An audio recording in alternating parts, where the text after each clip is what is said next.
அன்னைக்கு வழக்கம் போல் மீனாட்சி பாட்டி எழுந்திரிச்சு வரும்போது ஒரு பூனைக்குட்டி பாட்டியை பார்த்தது. என்ன கண்ணி, எங்கேருந்து வர அப்படின்னாங்க.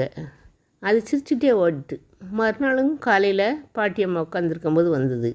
பாட்டியம்மா காலை உரசிட்டே நின்றுச்சு. அப்புறம் ஓடிட்டு 3ஆவது நாளும் பாட்டியம்மாவை தேடி அப்படியே வந்தது. பாட்டியம்மாளுக்கு அது ரொம்ப பிடிச்சி போச்சு.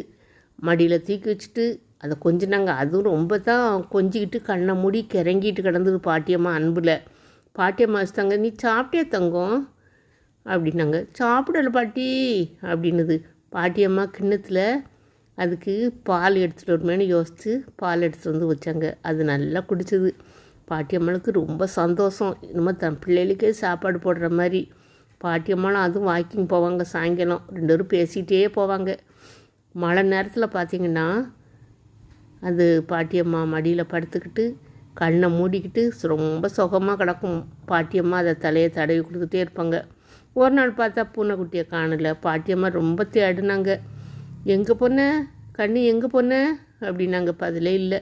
அப்புறம் பார்த்தா ஒரு வைக்கப்பொருக்கிட்ட பூனைக்குட்டி இருந்தது. பாட்டியம்மா தூக்கிட்டாங்க பார்த்துங்க. தூக்கிட்டு ரொம்ப சந்தோஷத்தோட, கண்ணு இனிமேல் ஒரு பக்கம் போகக்கூடாது சரியா, பாட்டி கூடயே வீட்டில் இருக்கணும், அதுதான் சமத்து அப்படின்னாங்க.